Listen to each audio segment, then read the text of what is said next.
banquete de Belsazar. Daniel capítulo 5. Comentário de Valfredo Pereira, Mário Persona e Lineu Binotti. Estudo do Antigo Testamento. Daniel 5. Valfredo Pereira, Mário Persona, Lineu Binotti.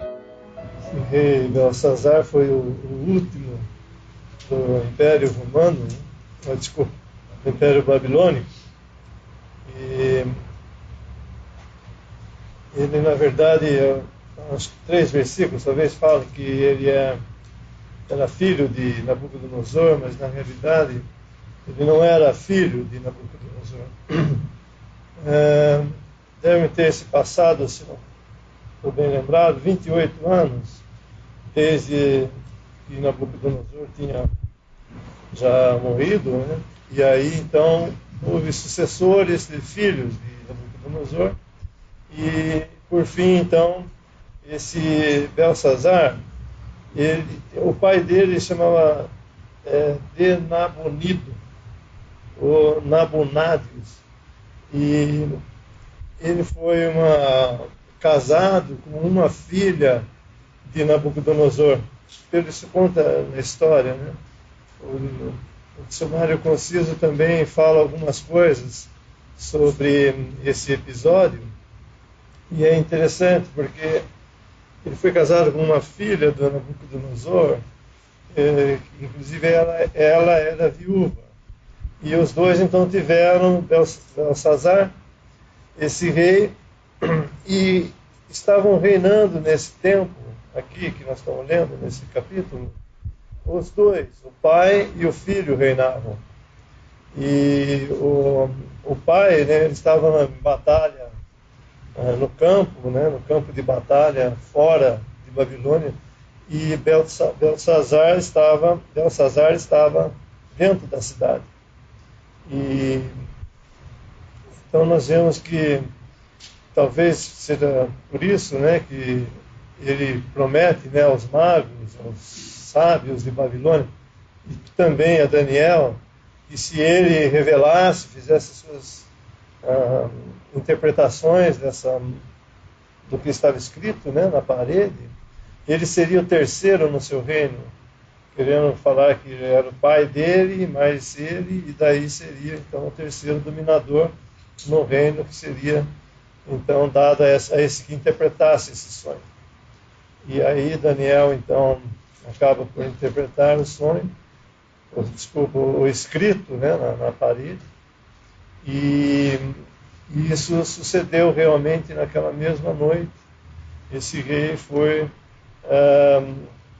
condenado, né? Deus realmente enviou essa mão, porque além de ele ter sido um rei que conhecia tudo o que, pelo contexto nós vemos que Daniel fala que ele conhecia o que tinha acontecido com Nabucodonosor, e que ele mesmo tinha reconhecido, né, a mão de Deus sobre todas as coisas, sobre todos os deuses, mas ele tinha sido rebelde. E agora, para encher a sua medida, ele então manda trazer esses vasos de prata e de ouro que Nabucodonosor tinha trazido, né, de Jerusalém, da casa do Senhor, e bebe neles, né? E o pior de beber neles, pior que isso, é que ele ainda adorava, estava adorando os seus deuses, né, com esses mesmos vasos, que deveriam ser para honra, né, por honrar, por glorificar a Deus, no louvor a Deus. Eles estavam sendo usados, esses vasos, para desonra, sendo adorando, louvando a deuses de pau, de pedra, como ele fala aqui, de ouro, de prata, de pedra, de pau, que não podem ouvir nem falar. E o que é interessante também em todo esse capítulo, e que é uma história, né, contada também na humanidade, com algumas descobertas mais recentes também, e tudo concorda, né, com a palavra de Deus. Não que nós precisemos disso, para dar valor, para dar honra à palavra de Deus. Não, realmente nós não precisamos da ciência humana, né, para que temos crédito a tudo que está escrito aqui, mas é interessante a gente saber que realmente foi assim como aconteceu e está descrito nesse capítulo aqui.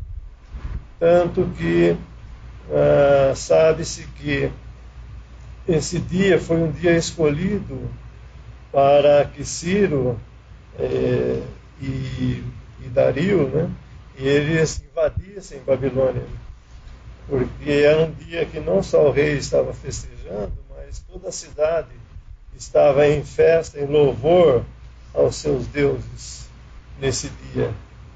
E então os servos de Ciro e de Dario, eles desviaram o leito do rio que entrava na cidade de Babilônia, e então eles ficaram o leito do rio ficou de uma maneira que deu para eles entrarem pelo leito do rio, e naquela mesma noite eles tomaram a cidade. E também diz o dicionário conciso, né, que possivelmente houve também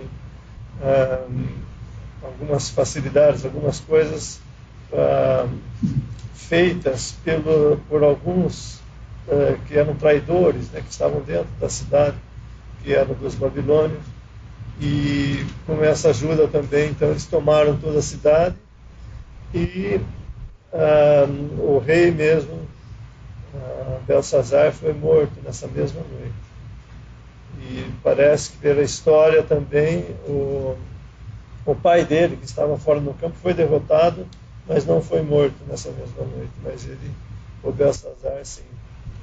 Então é interessante nós vermos a palavra de Deus sendo cumprida e dando tempo, dando entendimento, exemplos como esse rei teve, né, de Nabucodonosor, de tudo que ele teve que reconhecer pelo poder de Deus, né, mas que acaba não atendendo aos ensinamentos de Deus, de sua palavra, e acaba então tendo que sofrer um juízo que daí já não era mais possível, como nós vemos nesse capítulo, dar alguma oportunidade a esse rei de arrependimento. Nós vemos que essa mão vem, escreve a sentença dele e é executado no mesmo momento.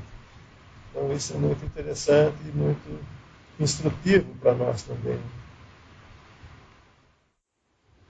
Em Romanos capítulo 2, versículo 23, é interessante quando nós lemos uma passagem como essa de Daniel e buscamos um panorama mais amplo do que aconteceu ali. A Bíblia é riquíssima em nos ensinar coisas que às vezes vão além até do que está na passagem, mas claro, não vão além do que ensina a palavra de Deus. Em Romanos capítulo 2, versículo 23, Paulo está aqui criticando os judeus. Ele diz: tu que te glorias na lei, desonras a Deus pela transgressão da lei. Porque, como está escrito, o nome de Deus é blasfemado entre os gentios por causa de vós. Isso é uma coisa muito solene que diz aqui, e ela é repetida, porque Paulo está citando passagens do Antigo Testamento, provavelmente ele cita Isaías 52, que diz: o meu nome é blasfemado incessantemente todo dia. Tem uma outra passagem que diz: eu santificarei o meu nome, que foi profanado entre as nações, o qual profanastes no meio delas. E as nações saberão que eu sou o Senhor, diz o Senhor Jeová, quando eu for santificado aos seus olhos.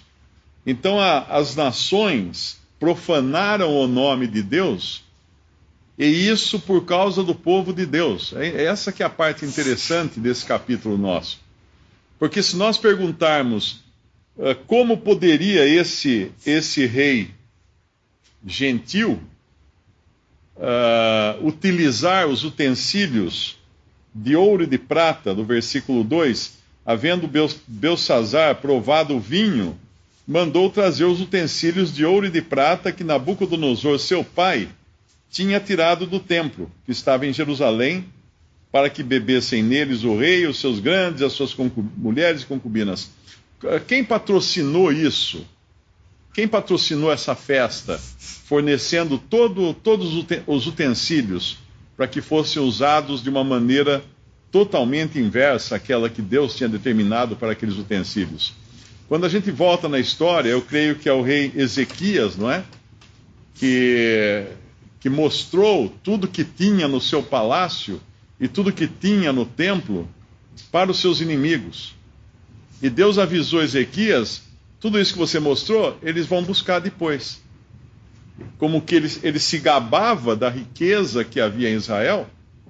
Podemos até ir lá, 2 Reis, capítulo 20, versículo 13. Versículo 12. Naquele tempo enviou Merodach, Baladã, filho de Baladã, rei de Babilônia, cartas e um presente a Ezequias, porque ouvira que Ezequias tinha estado doente. E Ezequias lhes deu ouvidos e lhes mostrou toda a casa de seu tesouro, a prata, o ouro, as especiarias, os melhores ungüentos de a sua casa, de armas, e tudo quanto se achou nos seus tesouros, coisa nenhuma houve que lhes não mostrasse, nem em sua casa, nem em todo o seu domínio. Então o profeta Isaías veio ao rei Ezequias e disse: que disseram aqueles homens e de onde vieram a ti? E disse Ezequias: de um país muito remoto vieram, de Babilônia. E disse ele: que viram em tua casa? E disse Ezequias: tudo quanto há em minha casa viram, coisa nenhuma há nos meus tesouros que eu lhes não mostrasse. Então disse Isaías a Ezequias: ouve a palavra do Senhor. Eis que vem dias em que tudo quanto houver em tua casa, com que entesouraram teus pais até o dia de hoje, será levado para a Babilônia. Não ficará coisa alguma, disse o Senhor. E ainda até de teus filhos que procederem de ti e que tu gerares tomarão, para que sejam eunucos no paço do rei de Babilônia. Isso aqui começa, na realidade, esse patrocínio da festa de Belsazar começou lá em Jerusalém, quando Ezequias, querendo exibir, né, o seu poder do seu reino, a sua riqueza, convidou o inimigo para observar tudo que ele tinha.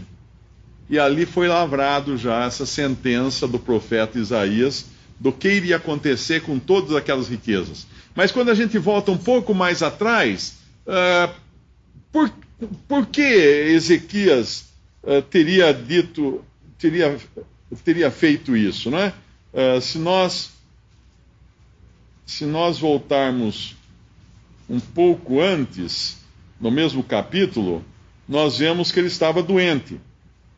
No versículo 1, naqueles dias adoeceu Ezequias de morte, e o profeta Isaías, filho de Amós, veio a ele e lhe disse: assim diz o Senhor, ordena a tua casa, porque morrerás e não viverás. Então Deus já tinha avisado, esse era o plano de Deus para Ezequias. Morrerás e não viverás. Então virou o rosto para a parede e orou ao Senhor, dizendo: ah, Senhor, ser servido de te lembrar de que andei diante de ti em verdade, com o coração perfeito, fiz o que era reto aos teus olhos, e chorou Ezequias muitíssimo. Sucedeu, pois, que não havendo Isaías ainda saído do meio do pátio, veio a ele a palavra do Senhor, dizendo: volta e diz a Ezequias, chefe do meu povo, assim diz o Senhor, Deus de Davi, teu pai, ouvi a tua oração, vi as tuas lágrimas, eis que eu te sararei, ao terceiro dia subirás à casa do Senhor, e acrescentarei aos teus dias 15 anos. E das mãos do rei da Assíria te livrarei, a ti e a esta cidade. E ampararei essa cidade por amor de mim e por amor de Davi, meu servo. E aí então é contado aqui como que aconteceu essa cura de Ezequias. Mas o ponto aqui é que Deus tinha determinado um tempo de vida para ele. E um tempo de vida muito bem sucedida. Ezequias, nesse tempo de vida, ele agradou o Senhor, ele fala isso e era verdade. Ele realmente tinha andado nos caminhos do Senhor e ele tinha feito grandes coisas no meio do seu povo. tinha terminado o trabalho dele, o que ele queria mais? Mas ele chora, ele insiste, ele ora, natural isso para qualquer ser humano, não é? Mas essa foi a desgraça dele. A desgraça de Ezequias começa no dia em que ele não escuta a palavra do Senhor que havia determinado um tempo de vida para ele. Ele quer mais, ele quer mais tempo. E o Senhor dá a ele 15 anos. Na sua misericórdia, na sua graça, o Senhor pode nos dar aquilo que nós pedimos. Muitas vezes nós não sabemos como pedir, como convém, né? Por isso que nós precisamos da ajuda do Espírito Santo. Mas existe uma vontade do Senhor e existe a permissão do Senhor. E aqui a vontade do Senhor era no versículo 1, ordena a tua casa, porque morrerás e não viverás. E a permissão do Senhor, tá bom, vou te dar mais 15 anos. Nesse período de 15 anos é quando Ezequias, então, faz essa exibição de todas as riquezas. Ele mostra o ouro ao bandido, vamos chamar assim, né? Ele revela os seus tesouros e aumenta a cobiça e o desejo dos invasores de tomarem Jerusalém. E não só isso, mas nesses 15 anos, Ezequias vai ter um filho, chamado Manassés, que é o que vem no capítulo 21 de 2 Reis. No versículo 2 fala assim: fez o que era mal aos olhos do Senhor, esse Manassés, conforme as abominações dos gentios que o Senhor desterrara de suas possessões e diante dos filhos de Israel. Porque tornou a edificar os altos que Ezequias, seu pai, tinha destruído, levantou altares a Baal, fez um bosque como que fizera Acabe, rei de Israel, se inclinou diante de todo o exército dos céus e o serviu.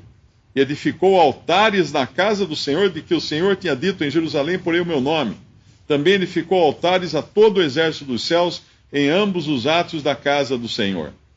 Ou seja, e até fez passar seu filho pelo fogo, neto de Ezequias. Ele matou o neto de Ezequias, queimado, e adivinhava pelas nuvens e era goureiro, instituiu adivinhos e feiticeiros, e prosseguiu em fazer mal aos olhos do Senhor para o provocar a ira.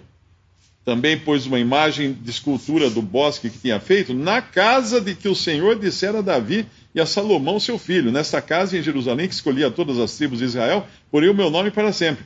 Ou seja, ele levou, antes até do povo judeu ser levado para o desterro, para a Babilônia, ele levou Babilônia para dentro de Jerusalém.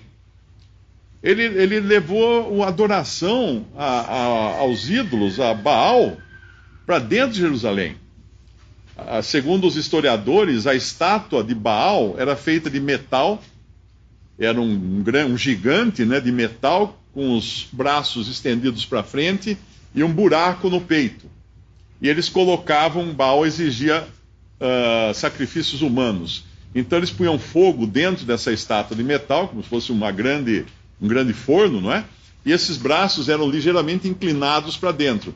E aí nos braços eles colocavam um bebê, e o bebê, sentindo o calor, o braço começava a esquentar, ele se mexia, rolava e caía dentro do buraco da estátua, naquela fornalha que havia dentro. Era assim que eram oferecidos, as crianças eram oferecidas a Baal. Então esse homem, Manassés, filho de Ezequias, trouxe para dentro do templo de Deus toda a abominação da qual Deus queria livrar o seu povo.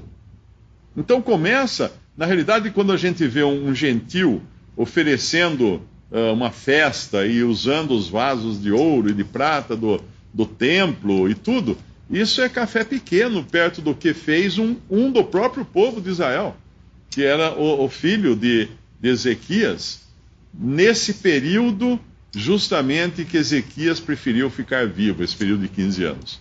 Então nós vemos que muitas escolhas erradas nossas, elas levam à difamação do nome de Deus. E aí não adianta falar assim: lá está difamando o nome de Deus, mas o que eu fiz para ajudar nisso?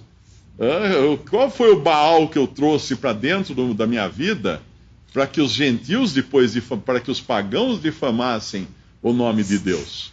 Porque é isso que aconteceu. Então, quando nós vamos aqui em Daniel, no capítulo 5 de Daniel, nós estamos vendo as consequências de uma escolha errada feita lá atrás por um rei que tinha andado certo nos caminhos do Senhor, que tinha restabelecido uma série de coisas, tinha restaurado uma série de coisas em Israel que estavam corrompidas, e ele trouxe então de volta e deu uma limpa no templo de Deus, mas ainda assim esse deslize, vamos chamar assim, dele, leva a uma cadeia de eventos que vai chegar até esse ponto aqui, quando os utensílios de Deus serão profanados por um gentil. Nós temos a responsabilidade das coisas que Deus delega em nossas mãos, e a gente pode ver nesses exemplos desses utensílios que eram separados para Deus, né? Deus pediu que fizesse, e eram santos porque eram separados. Não que eles tivessem nele santidade, mas a palavra santo é no sentido de separado.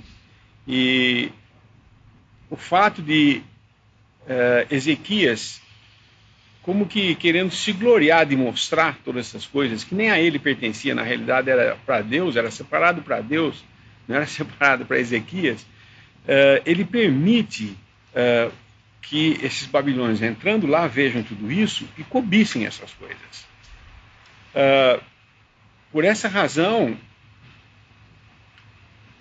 Jerusalém é destruída por causa da idolatria, de tudo que eles fizeram de errado, e esses utensílios são levados para a Babilônia. Porém, quantos anos passaram desde que esses utensílios foram levados para lá, até que esse Belsassar chamasse para sua festa? Porque a festa não começou com os cálices ali. Eu creio que ele estava embriagado, e não digo que é só do vinho, não. Ele estava embriagado do vinho e do seu orgulho, né? Porque ele acaba, então, chamando para trazer os utensílios do Senhor, para ali colocar o vinho e continuar bebendo com as suas concubinas, com as suas, os seus oficiais, né? E ele nem bem está no auge de fazer tudo isso, ele então tem essa visão dessa mão escrevendo na parede. E Deus então trata com isso.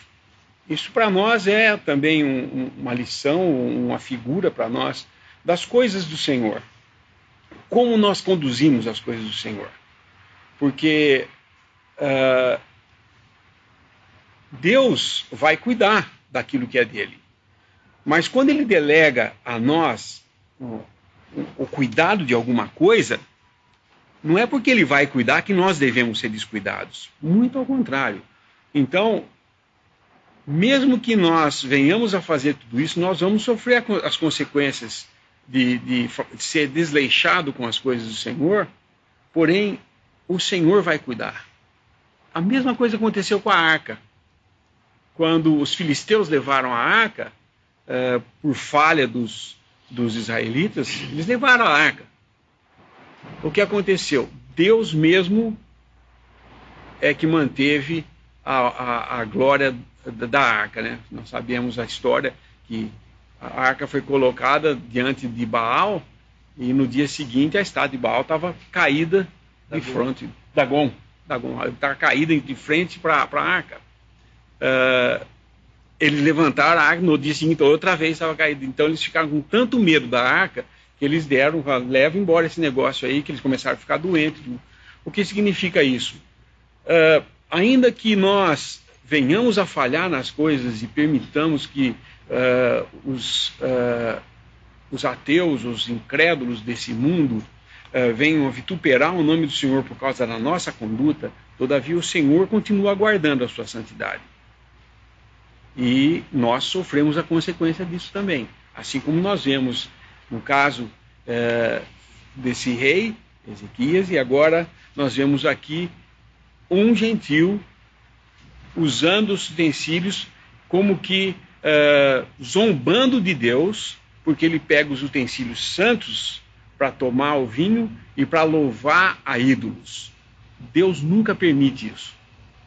Se tem coisa abominável para Deus, é a idolatria, e quando o homem usa as coisas de Deus como que para zombar com a idolatria.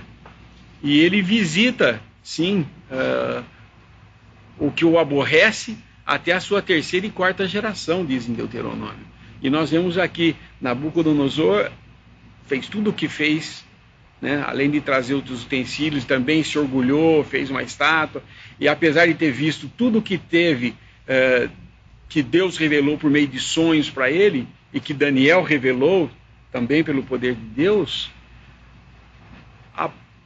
a sua descendência continuou no mesmo caminho.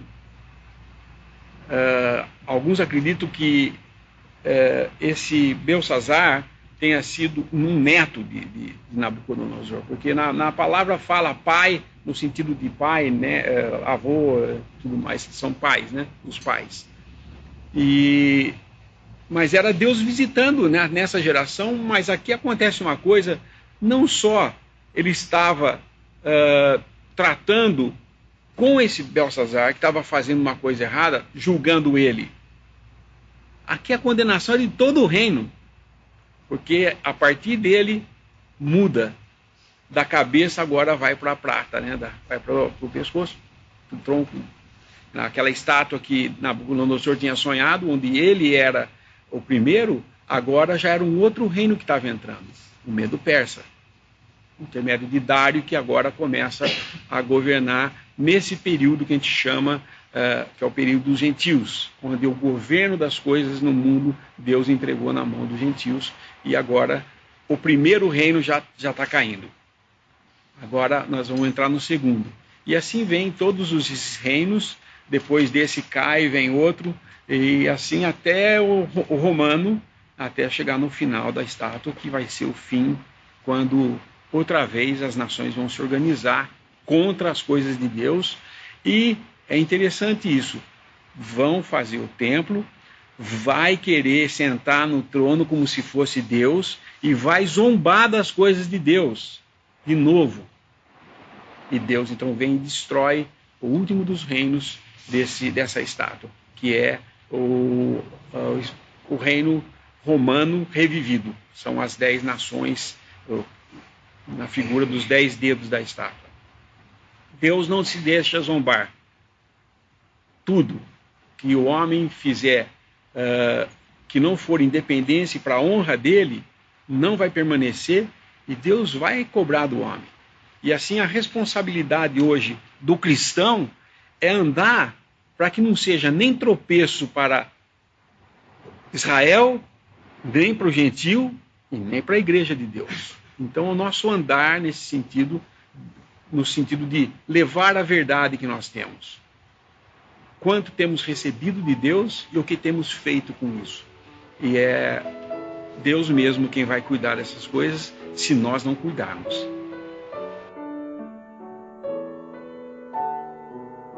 Visite Respondi.com.br. Visite também 3minutos.net.